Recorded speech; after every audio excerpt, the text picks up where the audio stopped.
Magandang umaga po sa ating lahat. Tayo po ay magpapasimula na ng ating pananambahan. At inaanyahan ko po na tayo ay manalangin. Tayo po ay yumuko lahat. Ipikit po natin ang ating mga mata. At tayo po ay manalangin sa ating Panginoon. Panginoon namin na makapangyarihan sa lahat, we honor and worship you this day. Maraming salamat po sa araw na ito na ibinigay niyo sa amin at kami ay nagsama-sama muli upang sambahin at itaasan niyong pangalan. We thank you, Lord, sa inyong pag-iingat sa bawat isa sa aming pagpunta dito sa bahay-sambahan. We pray, Lord, na kayo din po ang mag-iingat sa mga members na patungo pa lamang dito sa bahay-sambahan. We pray, Lord, that you protect and guide them as they travel to church, Panginoon. Panginoon, kami po ay dumadalangin sa inyo upang humingi ng kapatawaran sa aming mga kasalanan amin nagawa. Dinadalangin po namin na linisin niyo po ang aming mga puso't isipan at ilayo niyo po kami sa paggawa ng anumang masama o hindi kaaya-aya sa inyong harapan. Ngayong umaga, Panginoon, ay inilalapit din po namin ang aming Pastor Ted Ribo na siyang maghahatid ng mensahe mula sa inyong banal na salita. Bigyan niyo po kami ng bukas na puso at isipan as we listen to your word and we pray, Lord, na ang aming mga matututunan ay aming puso at ma-apply po namin sa aming mga buhay. Panginoon, nawa sa araw na ito, kami po ay patuloy niyo pong patnubayan at basbasan niyo po kami ng inyong banal na dugo sa araw ng aming pagsamba. Ngayong araw, Lord, we rebuke all the works of the enemy and we pray that your power and Holy Spirit be upon this day.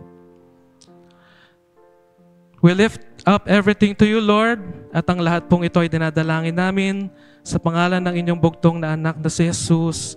Amen at Amen. Tayo po ay dadako na sa ating announcements and greetings. So makikita po natin sa ating mga screens ang weekly church schedules. So andyan po ang ating mga schedule for our Sunday school, ang ating prayer meeting. So kayo na po ang bahalang mag-check niya dyan sa screens at dyan din po sa ating mga programs, sa ating mga upuan. At syempre po, we continue tackling about noble women of the Bible this February. At syempre, inaasahan po natin na mas marami tayong matututunan. So today po and next week, that is our message theme. At kahapon, nagdaos po tayo ng ating Aroscaldo outreach sa harap ng Loyola. And we thank you po doon sa mga kalalakihan, sa kababaihan, kabataan na tumulong po para sa gawaing ito. At syempre po magkakaroon po ulit tayo ng Aroscaldo outreach next month sa March. Ito po ay ginadaos natin once a month sa Saturday po. Okay, so inaasahan po natin na marami pong makatulong next month. At andyan din po ang ating mga lunch sponsors. So for today po, ang sponsor po natin ay si Dr. Maricel Ribo and family. Thank you so much po. February 23, ang ating sponsor ay si Kuya Benji and Ate Let Mandap and family. And March 2 po, si Tita Poring Santos and family. Thank you so much po sa ating mga launch sponsors. At syempre kung meron po sa atin na gustong mag-sponsor po ng lunch, ay maaaring ipagpaalam lang po natin ito sa ating chairman or sa ating kapatid na Diyos Ibaho. At syempre po, patuloy pong pinaalalahanan ng lahat na panatiliin po natin ang kalinisan at kaayusan ng ating sambahan, lalo na po na nasa oras tayo ng ating lunch. Kasi dyan po talaga yung ano na medyo kumakalat. So maging ano po tayo, no? Malinis po. At syempre po in-announce po ni D. Comando na meron po tayong ano no, mga garbage can po dyan na nakalagay na po kung saan po natin dapat ilagay ang mga cups, ang spoon and fork at ang mga plates. So sana po masunod po natin 'yon. For our presiders and special numbers, next week po or next Sunday, ang ating presider ay si Kuya Perry at ang special number ay si Eric.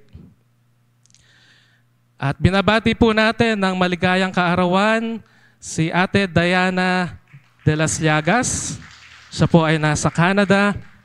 At si Ate Let or Carmelita Mandap. Happy birthday po. At syempre po, andyan din po ang ating financial report. Ang pumasok po ay 26,225 at ang lumabas naman po ay 22,301. So maraming salamat po sa mga members na patuloy na nagkakaloob para po sa church.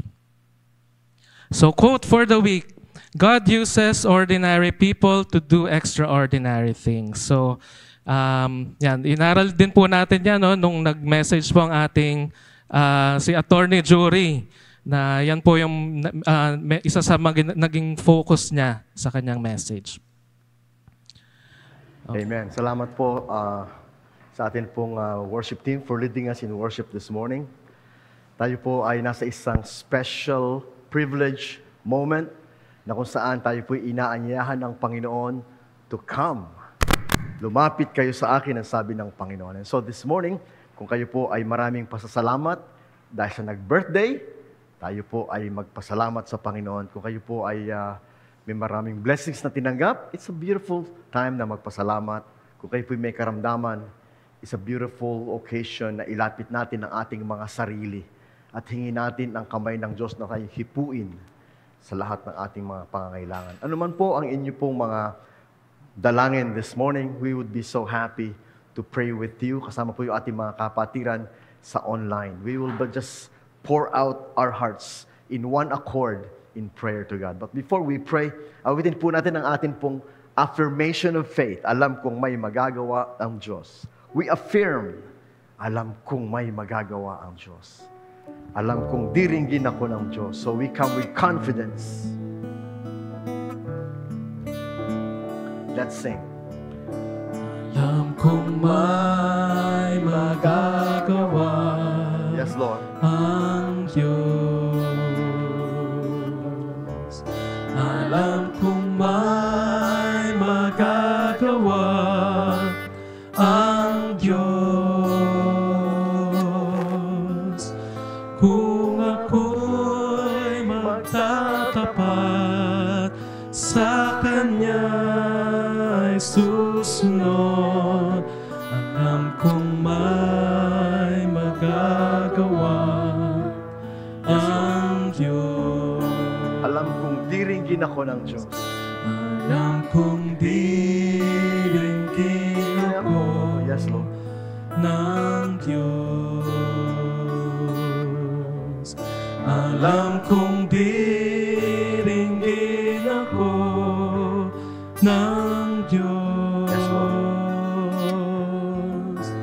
Kung ako'y magtatapat sa Kanya'y maglilingkod, alam kong diringgin ako ng Diyos.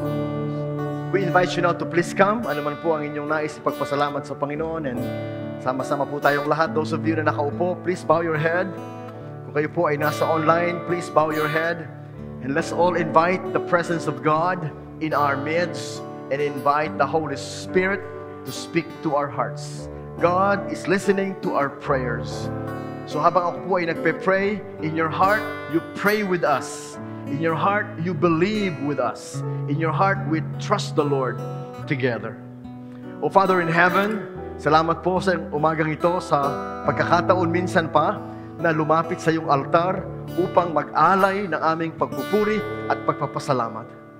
That's worship. We come together to worship, and today we stand in your altar to worship, to give you praise and glory and honor. Dalangin po namin, Ama, na ikaw po ay patuloy na makinig sa aming pong mga tinig as we pour out our hearts to you. This morning, Panginoon, pinapasalamat po namin, Ama, lahat po ng mga blessings mo sa aming lahat. Kami narito sa iyong bahay-sambahan kasi bawat isa sa amin, binless mo. Physically, emotionally, financially, in many different ways. We are blessed. We are people who are always blessed. And for that, we say, Lord, thank you for your goodness. This morning, Panginoon, sinasamahan namin sa pasasalamat aming po mga kapatid na nagdaos ng kanilang mga karawan at nagsa-celebrate, Panginoon, ng lahat na magandang blessing mo sa kanilang mga buhay. We just want to mention ang aming pong minamahal na Purita C. Santos. Father in heaven, salamat po sa dagdag mong taon sa kanyang buhay.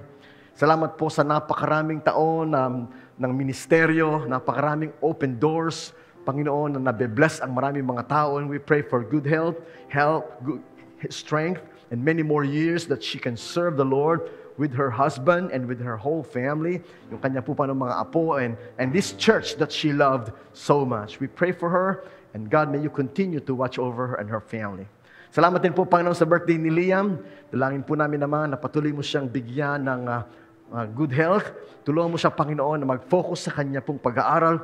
Tulungan mo siya, Panginoon, na magkaroon ng maturity and desire in his heart to be the best he can be and discover Jesus Christ in his life. Salamat din po, Panginoon, sa aming po mga kapatid na nagdaos din ng kanilang kaarawan. Ito pong linggong ito, si Diana, Panginoon. Dalangin po namin sa Diana sa Canada. Alam po namin how busy her life there is. Alam namin, Panginoon, the pressure. But Father, we thank you that ikaw ang kanyang strength, ikaw ang kanyang joy, ikaw ang kanyang peace. Patuloy yung pagpalain ng kanyang dalawang anak, si Ariel, alam mga trabaho. Patuloy yung pagpalain, Panginoon, Sister Mercy, ang kanyang mga anak na nandito, si Gerard, ang kanyang mga apo na nandito, Panginoon. We commit them all to you and we trust in your goodness. Salamat po, Panginoon, kay Sister Let, sa lahat ng kanya pong mga kasipagan sa mga gawain at kasipagan sa paglilingkod. Patuloy mo siyang bigyan ng kalakasan, kalusugan, at patuloy mo siyang bigyan ng mahabang buhay. Pagpalain mo po ang kanilang negosyo ni Brother Benji, at dalangin po namin na maging masagana, lalo na ang kanila pong business, at dalangin din po namin, Panginoon, na pagpalain mo po ang kanyang mga anak, ang mga manugang at mga apo. We thank you so much for this family. Father in heaven, dalangin po namin sa iyo ngayong umaga, aming mga kapatid na narito po at may mga dinaramdam sa kanilang katawan, Panginoon. We know na ikaw lamang po, Panginoon, ang kanilang kalakasan. So we pray, Panginoon, sa amin po mga kapatid, right now na may karamdaman. Si Ate Hirang, Panginoon, si Dico Hefty, Panginoon, si Sister Emmy, si Kaanghel, Panginoon, Sister Piling, Panginoon, si Brother Boy, si Cosme, Panginoon, and those of us who are not feeling well today. Ano man, Panginoon, ang aming dinaramdam sa aming mga katawang lupa, Ama, we pray in the name of Jesus. Ikaw po, Panginoon, ang humipo sa amin at bigyan mo kami, Panginoon, ng kalakasan. Father, dalangin po namin ngayong umaga mga kapatid namin na lumapit sa harapan sapagkat meron po silang mga pangangailangan. Father in heaven, alam po namin naman kung gaano kabigat ang mga gastusin, gaano kahirap, Panginoon, ang mga bayarin sa aming mga pang-araw-araw na buhay, yung mga nag-aaral namin mga anak, Panginoon, yung mga naguhulog, Panginoon, sa kanilang bahay o sa sakyan. Father, you know how hard we try to work so we can sustain our family. But Father, alam namin, Panginoon, that you will continue to bless our job and our businesses and watch over our family. So we thank you, Lord God. We can trust you with everything. Panginoon, dalangin po namin aming mga kapatid na may mga problema sa buhay, may mga struggle sa buhay. Alam namin, Panginoon, na ikaw lamang ang Diyos na magbibigay sa amin ng liwanag at gabay at lakas. We make a special prayer this morning, Panginoon, para po kay Ralph at kay Joyce at sa kanyang mga anak. Sa kanila pong pagharap, Panginoon, sa maraming hamon ng buhay, maraming problema ng buhay, ipinagkakatiwala namin sa iyo, Panginoon, ang pamilyang ito, Ama. Liwanagin mo po ang kanilang landas. Gabayan mo po sila, Panginoon. Iligtas mo po ang kanilang buong sambahayan sa anumang gawa ng kaaway. At ikaw po, Panginoon, ang siyang maggabay sa kanila. Protektahan mo po sila, Panginoon. We pray in the mighty name of Jesus. Dalangin po namin sino man sa aming mga kapatiran this morning ang mayroon pong problema sa kanilang mga tahanan. Father in heaven, tulungan mo po kami na magabayan kami ng iyong mga salita. Dalangin po namin sa iyo, Panginoon, ngayong umaga, ang aming pong mga patuloy na mga gawain, Panginoon, sa simbahang ito. Nagpapasalamat kami, Panginoon, kay Attorney Jury sa kanyang mabiyayang mensahe nung nakaraang Sunday, Panginoon. And we pray na hindi lamang kami patuloy na ma-encourage, kundi patuloy mo pong i-encourage si Attorney Jury, Panginoon, na magpagamit sa iyo. At hindi lamang po siya maging wonderful, good lawyer, kundi maging wonderful preacher of the Word of God. Not only in Nueva Ecija, but in many places you open the door. It's about time, Father God, that you raise someone from the Santos clan, Father in heaven, also to spread the word and spread the good news and the love of Jesus Christ. Dalangin po namin sa iyo, Panginoon, ang aming pong simbahan sa patuloy namin pong pagsisikap na makapagministeryo, Panginoon, at iba't ibang paraan. Ikaw po, Panginoon, ang siyang patuloy na maggamit at patuloy pa na magpala sa aming pong simbahan. Ito po aming mga dalangin sa iyo this morning. We pray in Jesus' name. Amen and amen. God bless you all. Amen. Maraming salamat po, Pastor Ribo. Tayo naman po ngayon ay nasa panahon ng pagbibigay ng ating mga tithes, pledges, and love offering po dito sa harapan sa ating mga basket. At as we go forward po, makakarinig po tayo ng isang tugtugin. Ito po natin lagay sa harap.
Tayo po ay saglit na manalangin.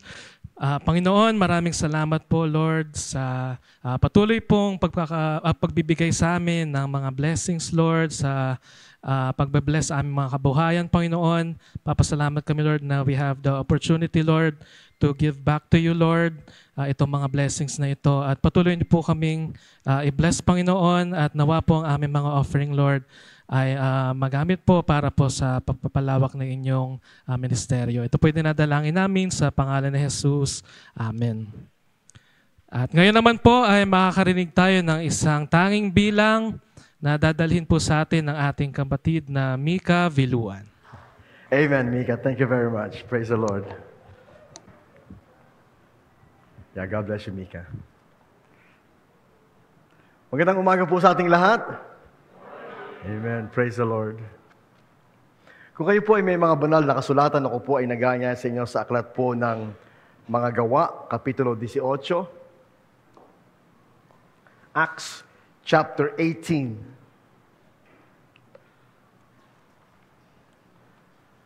The title of this message is Priscilla, the Gifted Wife. Babasahin ko po sa inyo sa Tagalog, mga Gawa, Kapitulo 18, talata pong 18 hanggang 19. Ito po ang mga salita ng Panginoon. Pagkatapos nito, matagal pang nanatili si Pablo sa Corinto at saka nagpaalam sa mga kapatid. Pagdating sa Cenchrea, nagpagupit siya ng buhok sapagkat natupad na niya ang kanyang panata. Sumakay siya sa barkong papuntang Syria kasama ang mag-asawang Priscilla at Aquila. Pagdating sa Efeso, iniwan ni Pablo ang dalawa at siya'y pumasok sa mga sinagoga ng mga Hudyo at nakipagpaliwanagan sa mga naroon. Pagpalain nawa ng Panginoon ang pagbasa ng kanyang mga salita. Tayo po ay sandaling manalangin. Panginoon, kami po ay nagpapasalamat sa iyong mga salita na lagi po naming gabay at liwanag at kalakasan. Dalangin po namin naman na ang mga salita mo ngayong umaga ay magbigay sa amin ng inspirasyon at ng encouragement and challenge to be the best that we can be. We thank you that your Holy Spirit is here to speak to us, to guide us. Give us an open heart and open mind, we pray. In Jesus' name, amen and amen. Habang pinagpe-pray ko po kanina si Dayan sa kanyang birthday, I hope si Dayan ay nanonood this morning. Nag-flashback lang po sa aking mind nung pong tayo po ay nasa garahe pa ni Ate Silang. Si Dayan po ay laging nakaupo on this side, laging nasa likod. Yan si Dayan. Doon siya laging nakaupo. Very friendly, very nice. Kung nakita niyo po Sister Mercy, parang na rin nakita si Dayan. Pareho naman silang maganda. Yan. Isa pa hong lagi ko naaalala ko noong panahon ng garahe ni Ate Silang ay si Bernadette. Masipag din po niyang magsimba. Kasing ganda din po siya ni Sister Cecil. Ayan, nandiyan naman Sister Cecil. Wala naman siya ibang kukuhanan ng ganda kundi si Sister Cecil. And now they are both wives. Mga misis na po sila. And hindi ko lang nakakausap masyado si Ariel, pero I think si Ariel was very happy na ang napangasawa niya ay si Dayan. Eh si Miles, I'm sure si Miles very happy na ang napangasawa niya ay si Bernadette. Di ba na Miles, no? Pero you can never imagine kung sino ba ang mapapangasawa mo in the future. Isa pa pong masipag sa gawain natin palagi ay buti nandito, si Bless. Masipag po yan sa gawain. Kita yan po yung dating nagbibilang na kasamahan ni Sister Jojo. And then, nag-asawa po siya. At hindi naman nagkamali si Migs ng pagpili, no Migs? Hindi naman nagkamali si Migs ng pagpili because si Bless is a very faithful, loving, hardworking wife. Alam niyo po, si Bless ay accountant, tama, no? Na talagang, pero alang-alang sa pamilya, alang-alang kay Migs, alang-alang sa mga anak, sinacrifice niya yung kanyang napakagandang career so that she can raise her family. Kaya po yung pong mga kapatiran natin na pinagpala ng Diyos, ng beautiful, hardworking, gifted wife. Ito pong mensaheng ito ay para sa lahat ng ating mga kababaihan, mga kabataan. At ito po'y para kay Sister Presi na nasa Canada. At kay Sister Ate Silang na nasa heaven. Yung mga kapangalan na si Priscilla Ate Silang at Priscilla Ate Presi sa Canada. Now, alam niyo po, ito pong si Priscilla ay mababasa niyo sa Bible in only 6 different passages. 6 lang pong passages ang nagme-mention sa pangalan ni Priscilla. 4 po doon, ang banggit ay laging Priscilla and Aquila. Lagi inuuna yung misis. Para po bang si Puring at si Mando. Hindi si Mando at si Puring. Bakit kaya ganun naman? No? Si Puring at si Mando. Para atang mas gifted si Puring kaysa kay Mando. Pagka ganun ang banggit. Si Puring at si Mando.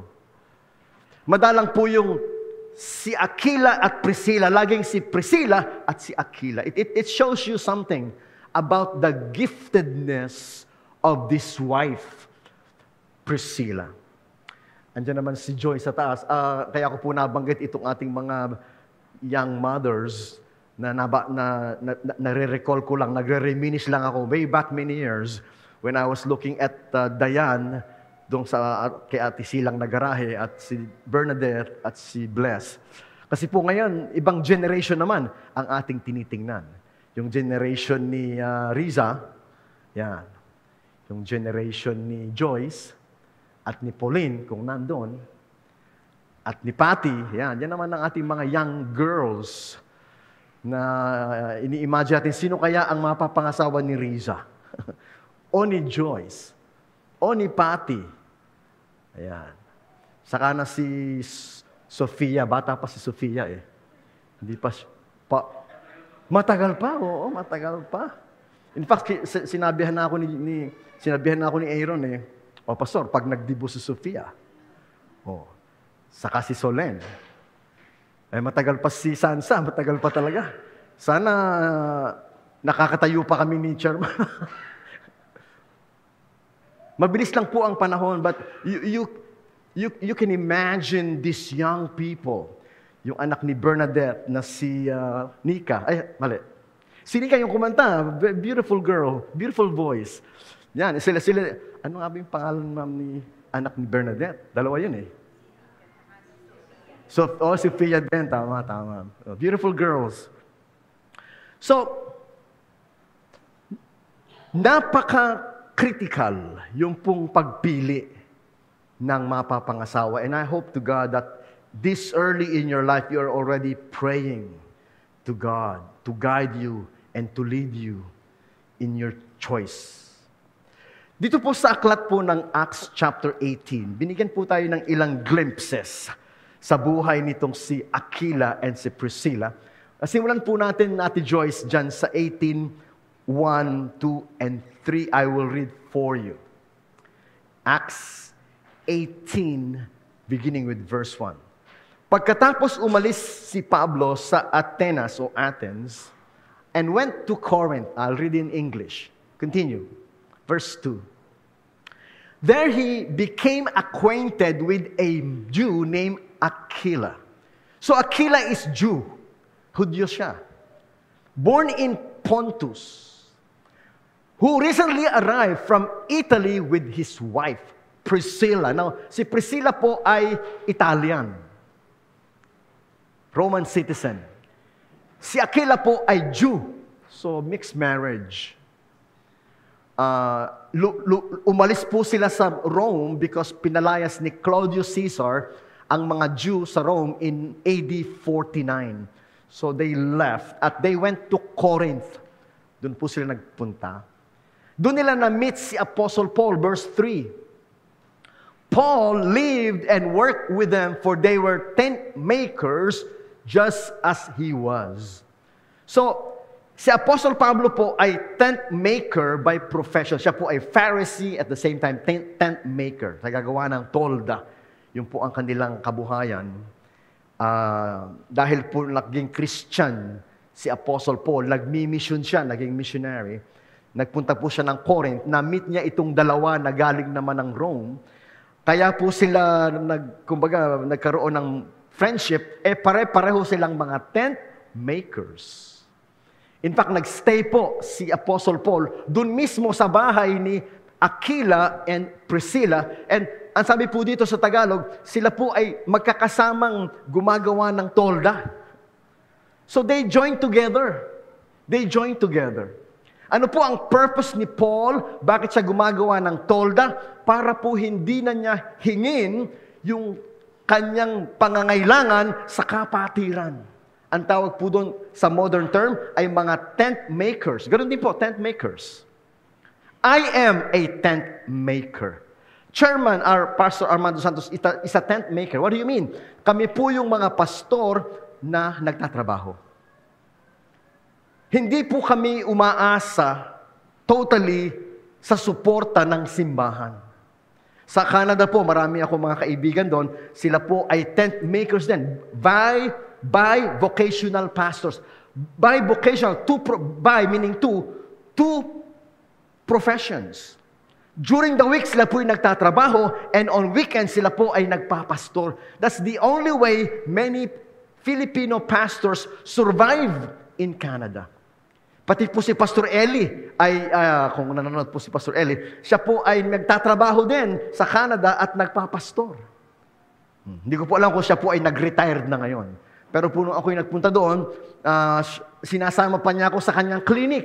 Siya po ay nag-ECG sa isang sa kanyang, meron pong doktor na Canadian, siya po yung taga-ECG. At yun ang kanyang ginagawa. So siya po ay medtech.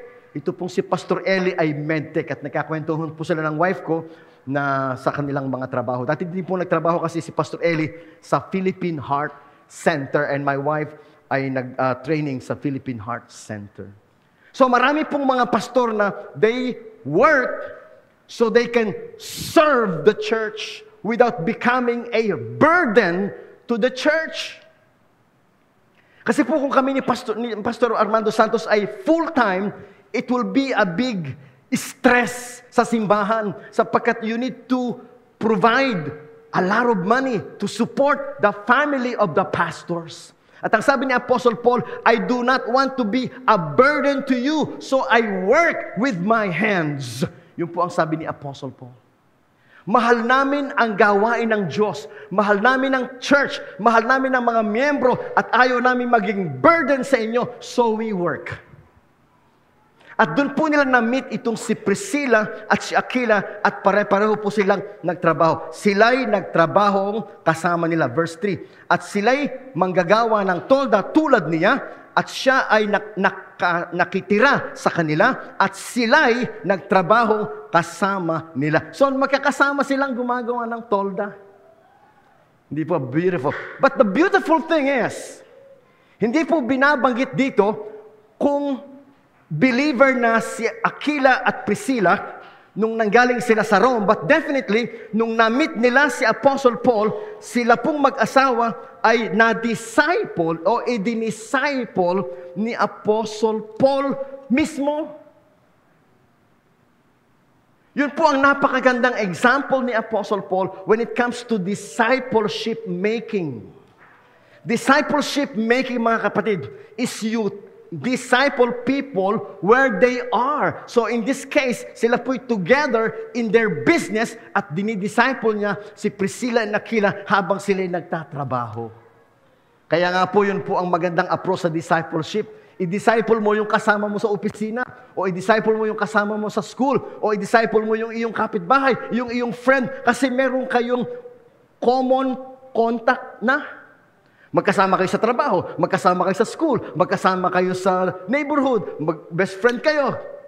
So, it's easy to disciple someone you work with or you live with. Tingnan po natin yun, magandang halimbawa po yun ng discipleship. At ito pong discipleship na ginanap ni Apostle Paul kay Priscilla and Aquila ay naging daan upang sila ay maging committed servant of the Lord. Na nung si Apostle Paul ay kailangang pumunta ng Efeso is sorry po. Isinama niya si Priscilla and Aquila. Isinama niya. And let me tell you, nung isinama niya, pasensya na po kung ako'y inuubo, kasi po, inuubo talaga ako. In fact, umiinom po ako ng gamot na antibiotics for isang linggo na sa ubo at Ambroxol sa ubo. Kaya inuubo po talaga ako. Ang wife ko po, nahawak ko. Nag-antibiotics din siya. Kaya po pag kayo po yung nag-asawa, talaga po namang share kayo sa hirap at ginawa. Share kayo sa sakit, share kayo sa lahat. Kaya pasensya na po kayo kung ako'y inuubo po talaga ako. Yan. Anyway, so, na-disciple ni Apostle Paul si Priscilla and Aquila, and when the right time comes, isinama na niya sa ministry, isinama niya sa missions. I like that. And there was a time, ayan, sabi dyan, then he set sail for Syria, taking Priscilla and Aquila with him. At ang sabi po dito, iniwanan niya, verse 19, they stopped first at the port of Ephesus where Paul left the others behind. Yon. Pagdating sa Efeso, iniwan ni Pablo yung dalawa. Ayun, talagang very clear. Iniwan niya yung mag-asawa sa Efeso. At si Pablo po ay nagpatuloy papuntang Syria. Doon po talaga siya pupunta eh. Now, habang si Priscilla and Aquila ay nasa Efeso, Sila po ay tent maker pa din. At the same time, nagmi-ministry sa mga taga-Ephesus. Isang araw, may napadaan doon na ang pangalan ay Apollos. Verse 26. Puntahan natin yung 26.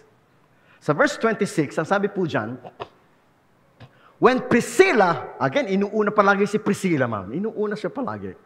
That is unusual naman kasi in the culture of the Jew, laging dapat nauuna yung asawang lalaki. Kasi siya ang head of the family. Laging siya.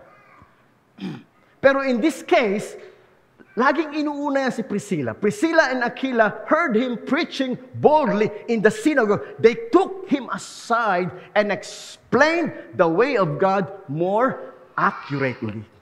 So mga kapatid, kung paanong dinisciple ni Paul si Priscilla and Aquila, in this case, in Ephesus, ito namang si Priscilla and Aquila ang nagdi-disciple kay Apollos.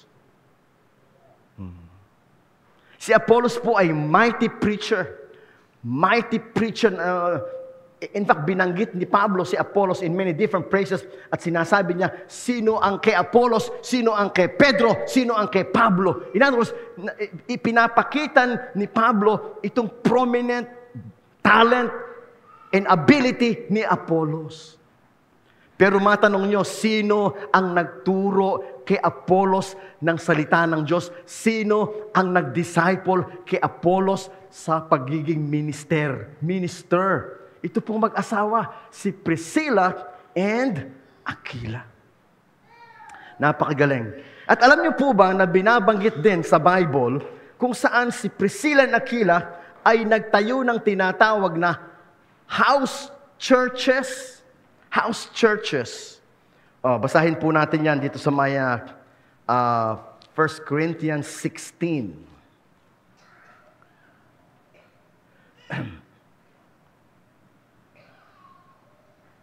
I'm sorry, that's Romans 16. Meron din sa 1 Corinthians, Joyce, ano mo dyan?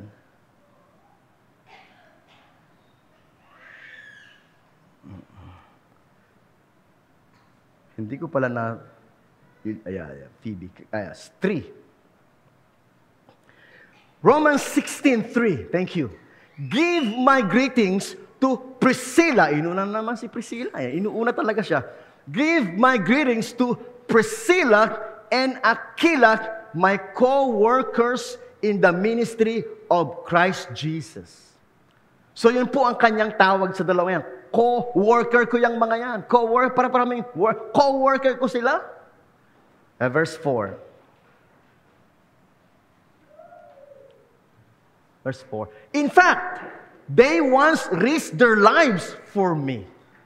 Ganoon po mga kapatid, kaloyal itong si Priscilla and Aquila kay Paul. They risked their lives for me. And I am thankful to them. So are all. All. Kasi kasama niya sa Corinth, kasama niya sa Ephesus, kasama niya sa Rome. Talaga pong binitbit niya itong si Priscilla and Aquila sa kanyang mga missions. Next verse. Yeah. Give my greetings to the church. Ayun pa. Also give my greetings to the church that meets in their home. Meron pong church na in-establish si Priscilla and Aquila mismong sa bahay niya. Hindi lamang po sa Rome, kundi sa Ephesus, ginagamit ni Priscilla and Aquila ang bahay nila sa gawain ng Panginoon. And let me tell you mga kapatid, I can relate to that 100%. Sapagkat nung kami po ay naging Christian, buong family po kami naging Christian, my father and I ay sabay binaptized sa ilog ng Cabiao River. Pareho kami nabaptized. Together with my sisters. I have 5 sisters. I'm the only brother. So, kami po ng 5 sisters ko and myself and my father, sabay-sabay kaming nabaptized. October 24, 1982. Hindi pa pinapanganak si Bernadette. Tama ba ako, Bernadette? Oo. Ang hindi po namin kasama sa baptism, ang nanay ko. Kasi po ang nanay ko, matagal siyang nakakawala doon sa kanyang pananampalataya. Last na siya, kahuli-hulihan siya, sumama sa amin, my mother. But now my mother is very faithful member of the church. Hindi po yan nawawala sa church, my mother. So, nung maging Christian po ang tatay ko, at kami magkakapatid, inopen po ng tatay ko yung aming bahay na mag-Bible study. So yung pong aming pastor, coming from San Isidro Nueva Ecija, pupunta sa amin, una Bible study lang. After a while, sabi ni pastor, mag-start na tayo ng gawain dito. Kasi before, pupunta pa kami ng San Isidro, pag Sunday ng umaga, pupunta kami doon, naka-tricycle kami. Ang layo po kaya noon, next town eh. Sabi niya, hindi, mag-start na tayo ng church sa bahay nyo. So, sa umaga, doon sila sa San Isidro, sa hapon doon sa bahay namin. At dumami na po kami sa bahay namin. Hapon po ang service namin sa bahay namin. Nakuha namin lahat ng mga kapitbahay, nakuha namin mga kamag-anak namin. So marami po doon, mga Mercado family, Ribo family, they are all members of the church. Praise the Lord. Kaya po nung sa bahay po namin, yung pong lumang bahay namin, Chairman, yung po yung napuntahan nyo, yung lumang bahay. Na kung natandaan ni Sherman, papasok ka, church. Pero pag tumingala ka, may mga kwarto, 1, 2, 3 na kwarto. Kwarto po namin yun. So, pagbukas ko po ng pinto ng kwarto, pag tingin mo sa baba, church. It was like that. It was like that until si pastor, nakabili sila ng lupa, nakapagpatayo sila ng church. It was like that for many, many years. And that made my calling even stronger. Nung natapos po ako ng high school, I went to Bible college because I want to serve the Lord. Ito pong si Priscilla Nakila, ganun nila kamahal ang gawain ng pan. Si Ate Silang. Kaya po si Ate Silang mahal natin sapagkat si Ate Silang inoffer niya kay chairman. Kasi po, nung may panahon na nagkaroon po ng division, yung mga kapatid ni chairman kung saan-saan napunta. So, iniipon niya yung kanyang mga kapatid. Sumama si Sister Piling, sumama si Ate Silang. Sabi niya, Silang, dito tayo sa garahe ko. So for so long, doon tayo sa garahe ni Ate Silang. Ang kagandahan po sa garahe ni Ate Silang, pag liko mo dito, kainan na kami. Oh, Pastor, kain na daw kayo. Kain na kami doon kay Ate Silang. Kaya po meron tayong mga kapatid, deep love for Ate Silang and her family. Kaya po dinadalayan ko, ipapakisap po sa inyo, ipapanalangin niyo po si Ralph, si Rhea, sapagkat sila na lang po natitira. Marami pong dinagdadaang hamon sa buhay si Ralph at si Rhea, ipag-pray niyo po sila. Hindi po atin dapat kaligtaan sila sa panalangin, sapagkat bilang pagtanaw po ng pagmamahal at utang na loob. Kay Priscilla, ano po ba apelido niya? Mejia. Si Priscilla Mejia. Hello po sa heaven. Priscilla Mejia. Na mga kapatid, alam niyo po, ang kamukha po ko po bilang pastor. Dati ma'am, ang naging parang inspirasyon ko sa pagpapastor, si Pastor Carlos Nubesteros. Kung kilala niyo, Pastor Carlos. Yan sa Grace Bible Church. Kasi po si Pastor Carlos, yan po yung single. Committed sa Panginoon. Kung saan-saan na po siya nagpastor, nag-mission. Lagi kami nagkukwentuhan yan. Nagkukwentuhan kami dahil pareho kaming single. Single for Jesus. Forever. Kami, single for Jesus. Kasama namin si Mark Abiles. Mark Abiles. Puro kami single for Jesus. Eh, nung ako po mag-aasawa na, kinausap ko si Pastor Carlos, Pastor Carlos, pasensya ka na, pero titiwalag na ako sa ating samahan ng mga single for Jesus forever. Mag-aasawa na po ako. Not long after that, si Mark Abiles tumiwalag na rin sa single for Jesus forever. Alam niyo po, mahirap kasing magpastor ng single. Yung po ang aking na-discover nung ako po yung mag-30 na, ang hirap palang magpastor ng single. Hindi ka po ba makakonsentrate? Hindi ka makafocus. Kaya si chairman, nag-asawa na kasi alam niya, mahirap. Mahirap kasi ma'am yung pogi ka, tapos Nagpapastor ka, ang gulo. Tanong nyo kay chairman kung di totoo. Ang gulo. So, nag-asawa na si chairman. Ako po nagpe-pray ako kay Lord, bigyan niyo naman po ako ng partner in life. Kasi po parang it feels hard to be lonely. It feels hard to be single. So I pray to God. And by the grace of God, ay nakita ko po si Maricel Regino. Hindi pa po siya doktora noon. Estudyante lang siya. Nakita ko po sa church ko nakita. Doon po sa Evangelical Church of Casanova. Ako po ang pastor, siya po ang treasurer. So, siyempre po, alam naman ni Sister Jojo, ang pastor, lagi napunta sa treasurer. At, pastor, ito na allowance mo. Pastor, ito na support mo. So, lagi po akong pupunta sa kanya, pastor, ito na support mo. Eh, siyempre, laging ganon. Abay, na-inlove sa akin yung treasurer. Dati po, ang lagi niya sabi sa akin, Opo, pastor. Opo, pastor. Sabi ko, napakabait naman ng aming treasurer. Opo, pastor. Opo, pastor. Oh, sabi ko, pwede na siguro tong pastor's wife. Mabait eh. Aba, nung napangasawa ko na, nawala na yung opo, pastor. Nawala na. But you know what, mga kapatid, God gives you a partner in life. Because God knows you need a partner in life. Ang sabi nga po ng God, it's not good for man to be alone.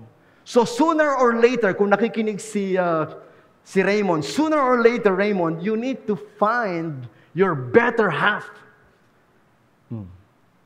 Si Amiel, sooner or later, you need to find your better half. Tingnan nyo naman, nakalimutan ko dyan ang name ng husband mo eh. Neil. Neil, tama si Neil.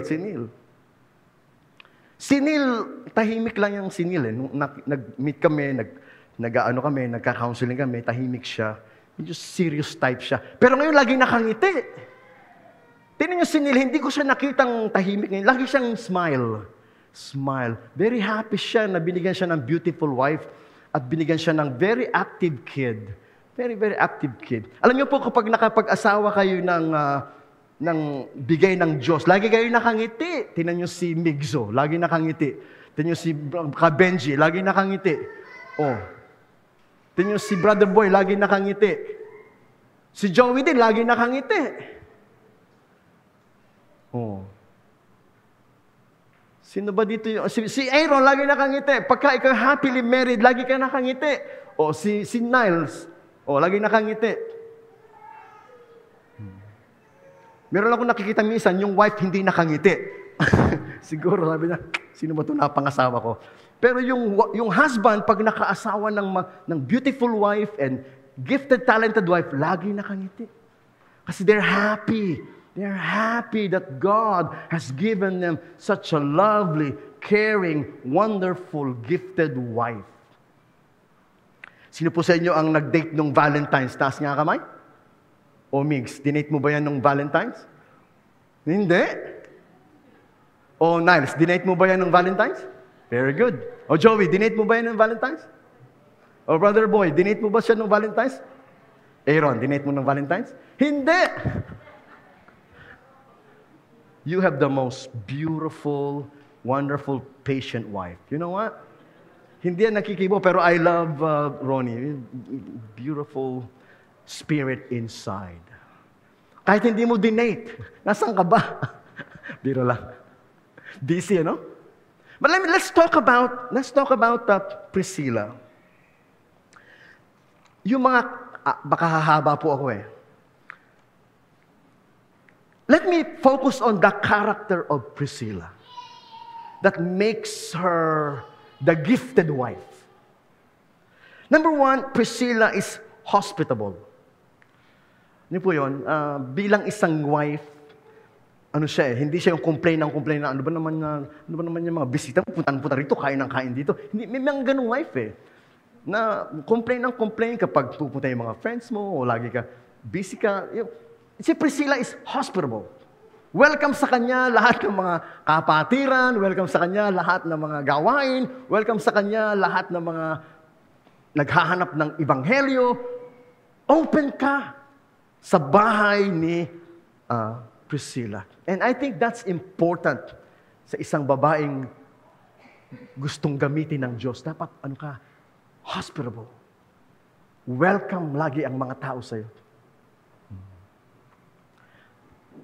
Nakarating na ba kayo sa bahay ni Mrs. Santos?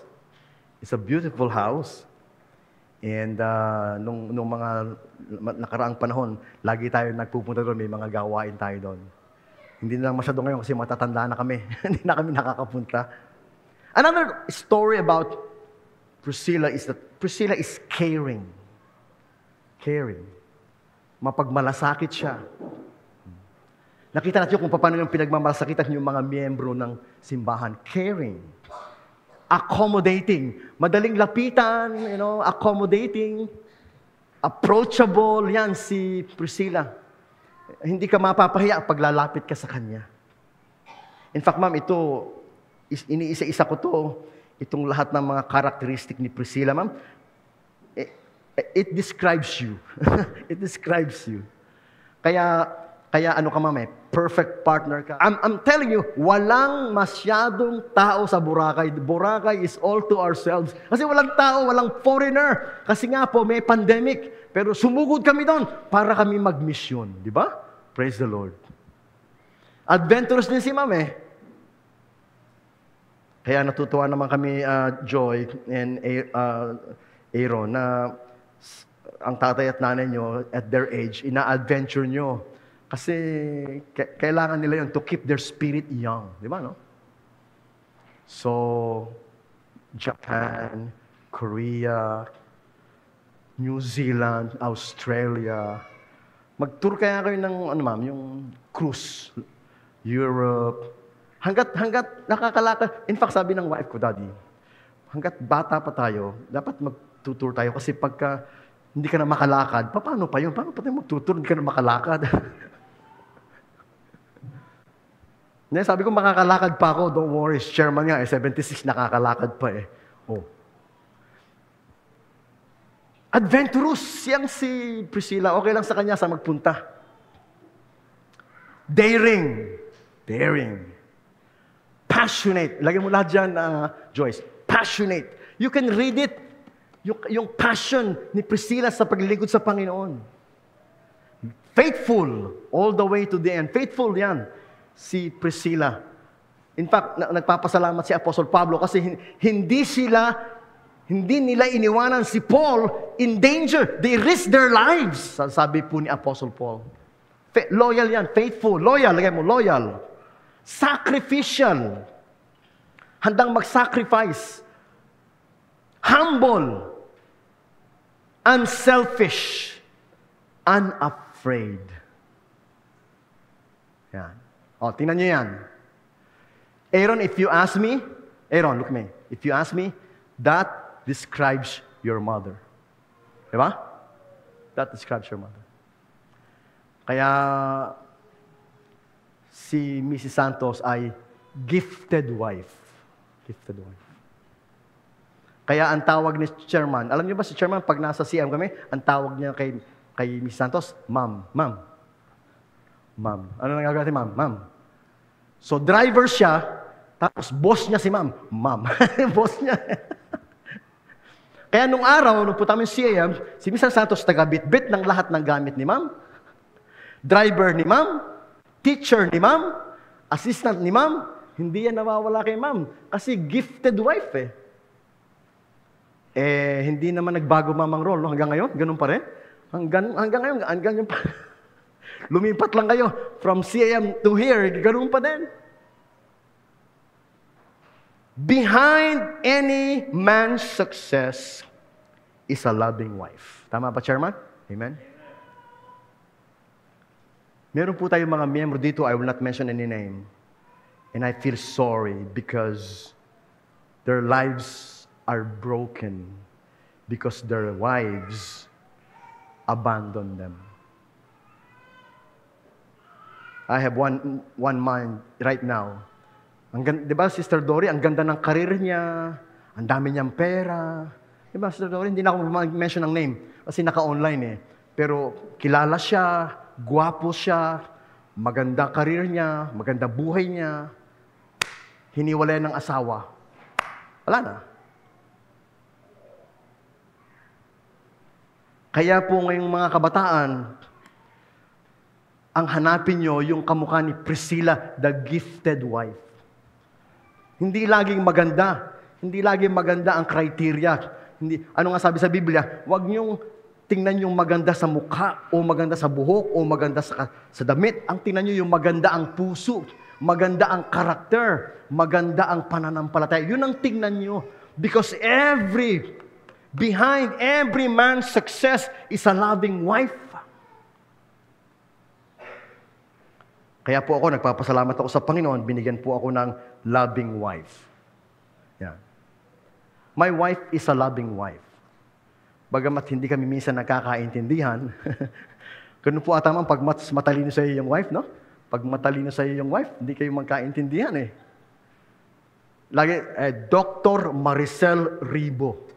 Sabi ko sa kanya, doktor din ako eh. Reverend Dr. Ted Ribo. Oh. Kasi ako, Doctor of Divinity ako eh. Ikaw, Doctor of Medicine. Dalawang reason ba't di kami magkaintindihan, ma'am. Number one, age gap. Siyempre, ang isip ko, lagi bumili po kami ng carpet. Sabi ko yan, gusto ko yan, ang ganda-ganda. Sabi niya, lumang-luma naman niya, ang pangit-pangit na. Ito mas maganda. So it reveals to me, iba ang taste ng mga old sa mga yan. So now I understand. So malaking bagay po yung age gap. Ikalawa, hindi lang po age gap, syempre yung iba pa, kamukha nga yung pinag-aralan. Oh. Kaya po mga kapatid, mahalaga sa pagpili ng mapapangasawa, yung pipili ka talaga yung ayon sa kalooban ng Diyos. Kasi pag hindi ka pumili ng ayon sa kalooban ng Diyos, pwede kang mag-failure in life. Behind every man's success is a loving wife. If you have a loving wife, you can be sure you will be successful in life. Kamukha ni Sherman, very successful. Kamukha ni Migs. Kamukha ni Aaron. Kamukha ni Joey. Kamukha ni Neil. Kamukha ni Brother Boy. I can mention all of you. If you do not have a faithful, loving wife, you may not succeed in your calling in life. Kaya nga sabi sa Biblia, he who finds a wife receives a favor from the Lord. Your wife is a favor. Taas nga po kami ng gustong tumandang binata. Taas ang kamay. Yung tumandang binata. O Romy, gusto mo ba tumandang binata, Romy? Ayaw. Si Romy nga, ma'am, ayaw eh. Umiiling, ayaw niya tumandang binata. Gusto mo ba tutulungan ka ni Chairman maghanap? Sino pa gustong tumandang binata? Wala eh. Kasi malungkot yung nag-iisa. Lord, please give me a loving wife. God is going to give you a loving wife and a gifted wife at that. Pag ang wife mo gifted, tingnan si Ka Junior. Si Ka Junior. Naniniwala ba kayo na at Sister Dory hanggang ngayon very active? Nag-ALTO ka pa ba rin ba, Sister Dory? Nag-ALTO ka pa niyan? Even in fact, alam niyo po ba, panahon ng pandemic, siya lang. Nag-ALTO pa rin, Sister Dory, panahon ng pandemic. Napakasipag, napakaswerte naman ng asawa niyan. Kahit po ganyan na ang edad ni Ka Junior, hindi niya ina-abandon yung asawa niya. Hahanga kayo kay Sister Dory gifted wife. Ayan. Yun lang po aking mensahe this morning and gusto ko po kayong batiin ng Happy Valentine's. Gusto ko po i-congratulate and dalangin ko po sa Panginoon na kayo pong mga wife ay maging kamukha ni Priscilla, gifted wife. Alam niyo po si Elizabeth. Hindi ba si Beth? Wala eh. Gifted wife din si Elizabeth. In fact, hindi ko alam kung paano magsusurvive si Sister Kuya Perry kung wala si Elizabeth sa buhay niya. Yeah. Tayo po'y manalangin. Panginoon, salamat po sa pagkakataon ngayong umaga na i-recognize ang aming pong mga beautiful ladies and beautiful wives, gifted wives. Our church will never be the same without these gifted mothers and gifted wives. Alam po namin, Panginoon, that the success of the husband depends on the relationship they have with their wives. So allow us, Father God, to develop that wonderful relationship in Jesus Christ. That we work together as partners, serving the Lord together. Dalangin po namin na ma-encourage mo, Panginoon, ang bawat isang kababaihan namin na ibigay ang best nila kung paano ibinigay ni Priscilla ang best niya sa Panginoon. I-partner mo sila, Panginoon, sa mga tunay na naglilingkod sa Diyos. So together, we can shake this world for the kingdom of Jesus Christ. And Father, we pray, tulungan mo po ang Good Neighbor Christian Fellowship na ma-develop namin ang aming mga kababataang babae, mga kababaihan namin, to be like Priscilla, the gifted girl that becomes a gifted wife. Dalangin po namin, Panginoon, aming mga lolo, lola, at mga mami na nandito, na kami maging magandang inspirasyon ng mga kabataan because we are devoted like Priscilla. We are loyal, we're passionate, we're generous like Priscilla. Because God, you're calling these ladies of influence. Leadership is influence. Priscilla was a leader because she has influenced people for Jesus together with her husband. So, Father, dalangin po namin na tulungan mo po na maging seryoso ang aming mga kabataang babae sa kanilang paglilingkod sa Panginoon, pagmamahal sa Panginoon. Tulungan po lahat kami na maging tunay na mga lingkod ng Diyos. Nagpapasalamat kami, Ama. Sa simbahang ito, marami kaming role model. Lord, thank you. Sa simbahang ito, marami kaming role model na kamukha ni Priscilla, the gifted wife. And thank you, Father God, for their influence in this church, their leadership in this church, and their inspiration in this church. May you give them good health, long life, and may their tribes increase. And you fill this church with people like Priscilla. This is our prayer in Jesus' name. Amen and amen. God bless you. Amen. Maraming salamat po, Pastor Ribo, sa inyong message and for helping us explore yung story ni Priscilla and her remarkable life and legacy. Tayo po ay awitin po natin ng awit na You Alone as our meditation song. Para po sa ating closing prayer and benediction, tinatawagan po natin muli ang ating Pastor Ted Ribo. Tayo po ay manalangin. Salamat po, Panginoon, this special month of February, na kung paano, Panginoong, binigyan kami ng napakagagandang mga mensahe tungkol sa noble women of the Bible. And we know, Father, that we can be noble women. We can be servants of God. We can honor the women in our lives and honor the women in our church. And I know, Father, that you are raising these young girls to be noble servants of God in this church. Dalangin po namin, Ama, na kung paano aming mga boys and men are trying their best to serve you, our girls and women will do the same.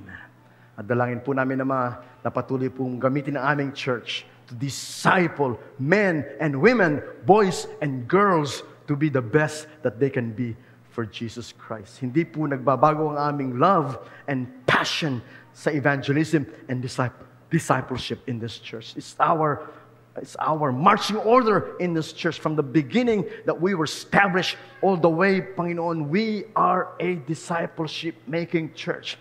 We are always passionate for God and passionate for people. Help us to keep this spirit alive. Help us to keep this burning desire alive, not only in the hearts of our men and boys, but in the hearts of our women and girls of all ages. Dalangin po namin, Panginoon, as we continue to serve you. Pagpalain mo po amin pong patuloy na pagtatrabaho, pagninegosyo, pag-aaral, saan man kami nandoon, that we become an influence for Jesus. Leadership, influence for Jesus. And we know, Father, that your glory will shine brighter in our lives. Iingatan mo po kami, Panginoon. Gagabayin mo po kami, Panginoon. Pagpapalain mo po kami, Panginoon. Oh, the Lord bless you and keep you. The Lord make His face shine upon you and be gracious to you. The Lord lift up His countenance upon you, give you His peace, now and always, in the name of the Father, and of the Son, and of the Holy Spirit. Everybody say, Amen. Amen, amen. God bless you all. Sabay-sabay po natin bigkasin ang ating commitment first. Maging kulugod-lugod nawa ang mga salita na aking bibig at ang pagbubulay-bulay ng aking puso sa iyong paningin. O Panginoon, na aking malaking bato at aking manunubos.